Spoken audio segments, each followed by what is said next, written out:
Hai Sobat Literasi. Perkenalkan, nama saya Josephine Amelia Maleringan, asal Pamekaran, Provinsi Sulawesi Utara. Teman-teman, saya akan mengajak teman-teman untuk pergi ke perpustakaan yang ada di IPDN Kampus Jatinangor. Yuk ikuti keseruannya.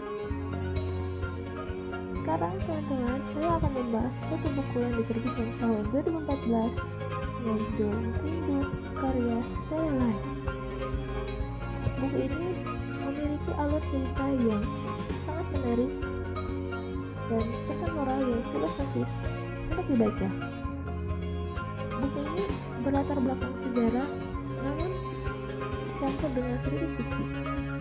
Kekurangan dari buku ini mungkin karakter yang pendukung yang kurang dikembangkan.